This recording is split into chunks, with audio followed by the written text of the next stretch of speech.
All right, unity seekers and peace mongers all across this world, welcome to yet another change in direction here on this channel. I promise you, this will be the last time.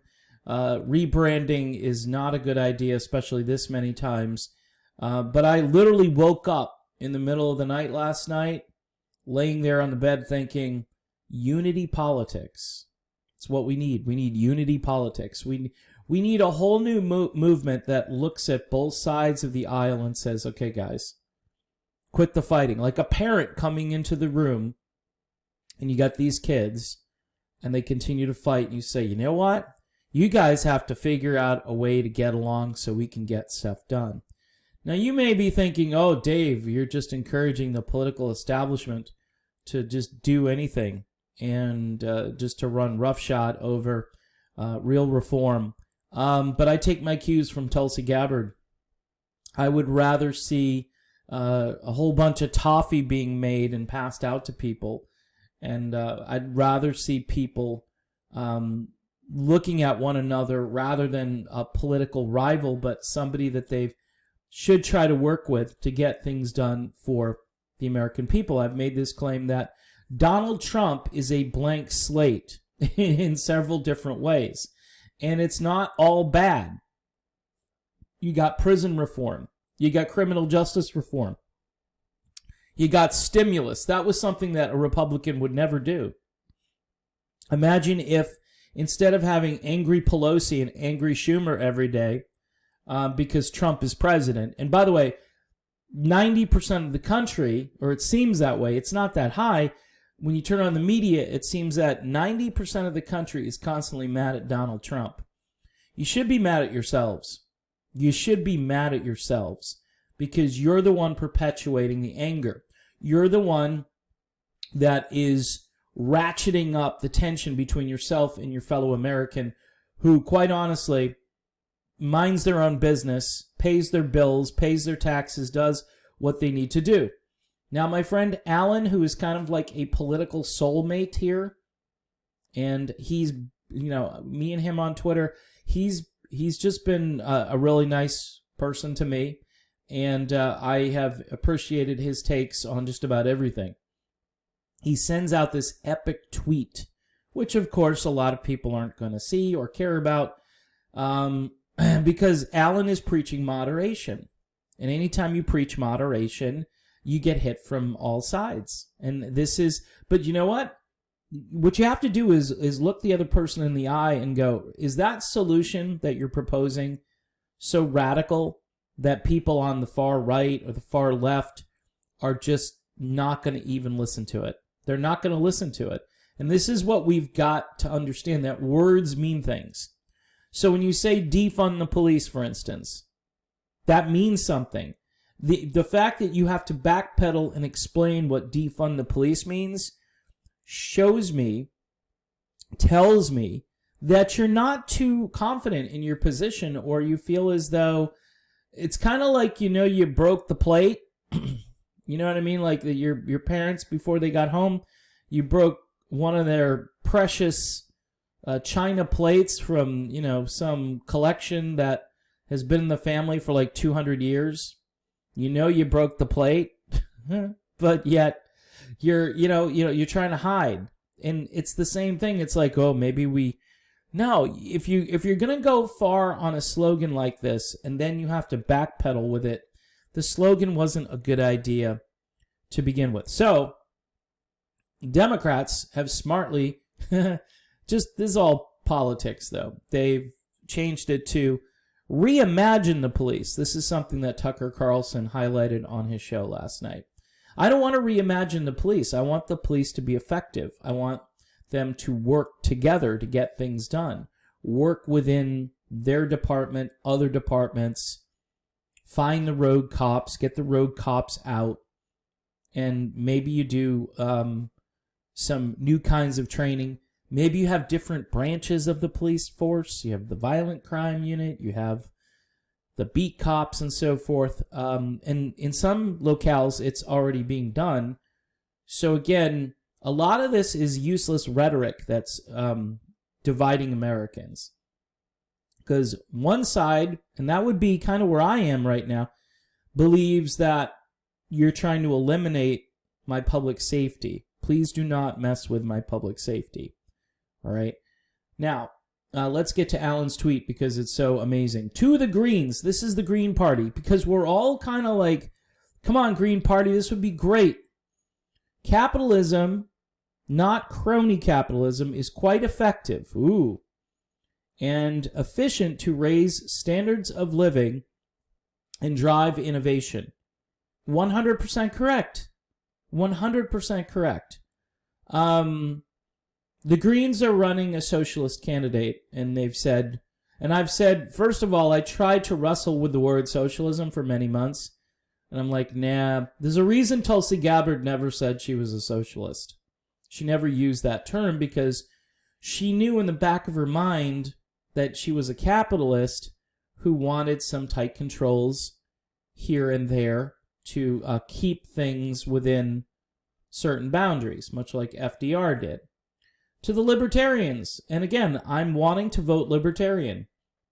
Right now, if I had to vote for president, it's either between Donald Trump, who I think wants to keep me safe, or a Libertarian who would get us out of all of these foreign entanglements that we're currently in, which is such an appealing concept to me.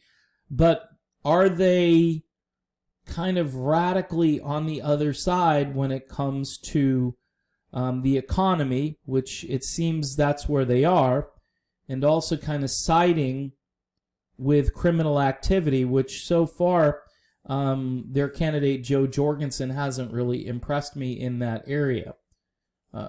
Coming up with really catchy slogans and so forth isn't enough. I want policy ideas, and I want it explained to me. So anyway, he goes on to say, to the Libertarians, government, not corrupt government, is needed to serve as a counterweight to large corporations.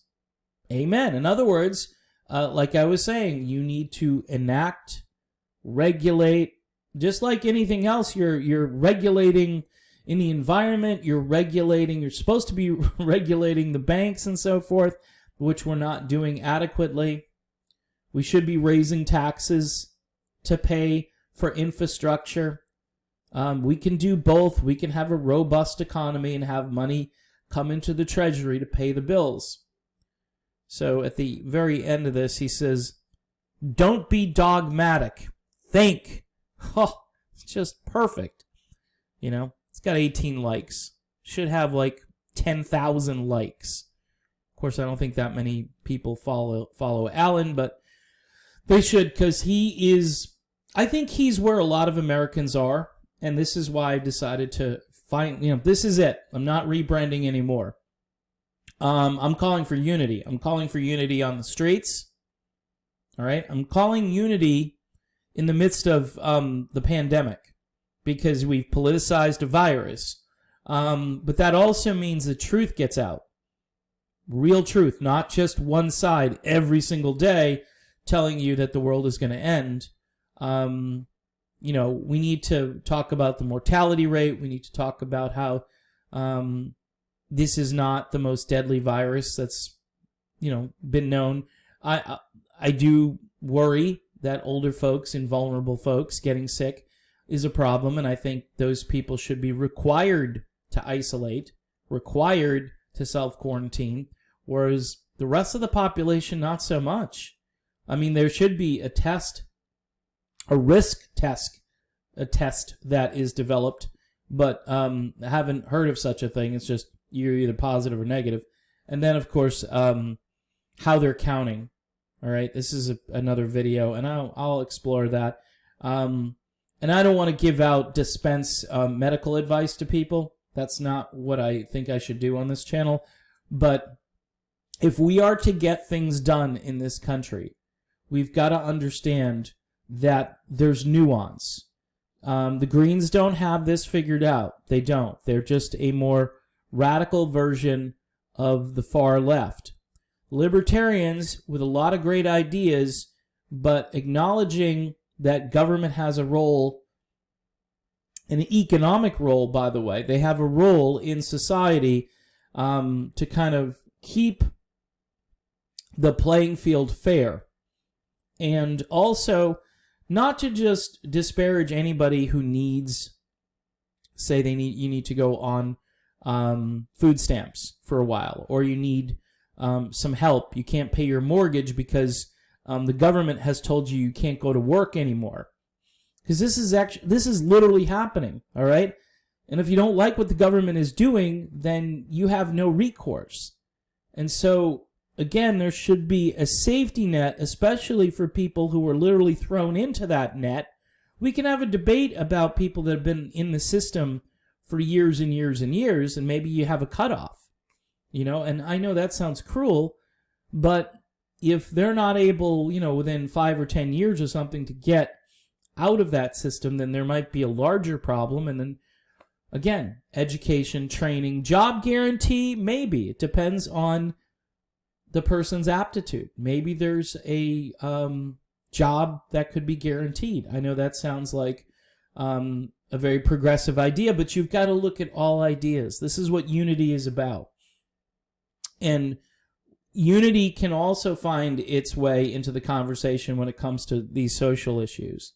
Like the church and the atheist and the pro-abortion versus anti-abortion. I mean, you can look at all of these issues through the lens of unity and find common ground. And we're not doing that right now. What we're doing is tribal warfare each and every day.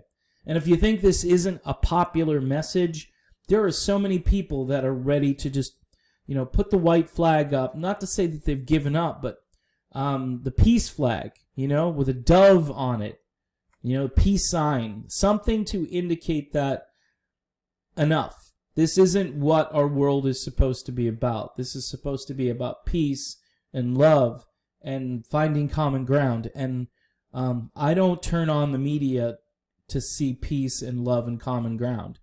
I turn on the media seeing, Chris Cuomo barking at somebody or whatever. Turn on whatever channel and you're going to find something that's just going to make your stomach turn. So that's my debut video. I've made a vast pivot to a new place, and you may like it, you may not like it. This platform on YouTube continues to lose subscribers. Yes, I'm still a Tulsi Gabbard fan. Yes, I will talk about Tulsi from time to time. I'll be honest with you, I'm a little disappointed when it comes to the mask issue in Tulsi Gabbard. I think she's a little dogmatic there, but I respect her. And that's not my big problem with Tulsi Gabbard. My big problem is she's not the Democratic nominee for president. She would have made an incredible president, and she still could be Joe Biden's vice president. I don't think that's going to happen, but there is maybe a 1% chance that could happen. She certainly could be in a Biden administration, and her name ID and name recognition could certainly grow as time goes on.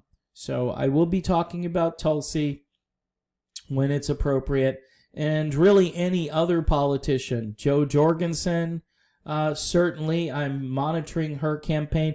As far as the Greens and Howie Hawkins, I'm kind of done with it. I mean, he's anti-establishment, sure, but he's not a serious contender for president, and I think he's too far left on too many issues. Branding himself as a socialist, and I think just from a mere political standpoint, that's not going to get you anywhere. It's not. It just seems as though this is an alternative. If you're a Bernie fan and you wanted Bernie on steroids, and you don't see any need for unity, you don't see the guy across the street who's more conservative than you don't care about that person, then, do what you got to do. I respect people for voting green. I do, because the Greens, there are a lot of good ideas over there. I just think, like any extreme party, they take their things too far, and they end up scaring people. I mean, defunding the police, to me, it's, even as presented, even with all of the buts and little asterisks and little explanations. Guess what? It still doesn't convince me it's a good idea. Just putting that out there, I think, is political suicide. And you'll notice that Joe Biden, he's not running his campaign, even though Trump is running ads against him, because there are a lot of people under his umbrella now that believe in that. But Biden's not out there campaigning on eliminating the police. Guarantee you he's not going to eliminate the police. So if you're one of those, Bernie people that has just decided to throw in with Biden or whoever, whatever camp you were originally in, and you think, hey, this is what we got to do, and Biden's our best chance to do it. No, it's not going to happen. There's no way. Biden said, fundamentally, nothing is really going to change. And I believe that. I believe he might raise taxes a little bit on corporations. Is that a good thing? Yes.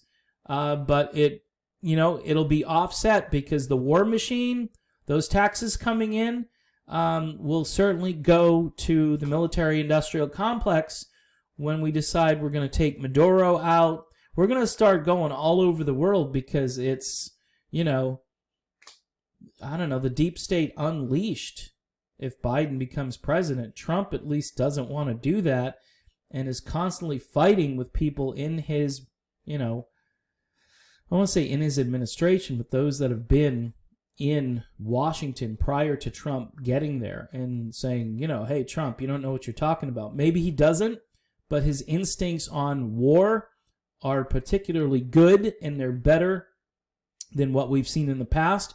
And many of us voted for Trump because we realized that he would be less damaging on the world stage. And I don't see his foreign policy being a failure. Some people will say it is, but compared to what? Compared to what Obama did or what Hillary Clinton did as Secretary of State? Let's be real. And no, I'm not a fan of Mike Pompeo. That's another video. So, you hire people and you do it for reasons to placate others. I'd love to see a unity. Look, a unity ticket? Absolutely. Absolutely. It's not going to happen, but a unity ticket would be fantastic, but not a neoliberal and a neoconservative. You need maybe somebody who's populist left and somebody who's populist right. That would be an awesome unity ticket. All right, I'm done with this video. Thanks for watching, and please stay subscribed. I really need the help on this channel. I've wanted to grow this channel, but I've, it's been tough since the whole Tulsi thing went down, what content and how I was going to proceed. But if you're subscribed, if you can stay subscribed, that's all I ask at this point. Donations and Patreon, that's totally up to you how you want to handle that. But if you even just did $1, if you want to do $1 a month on Patreon, that would be nice. But again, thanks for watching.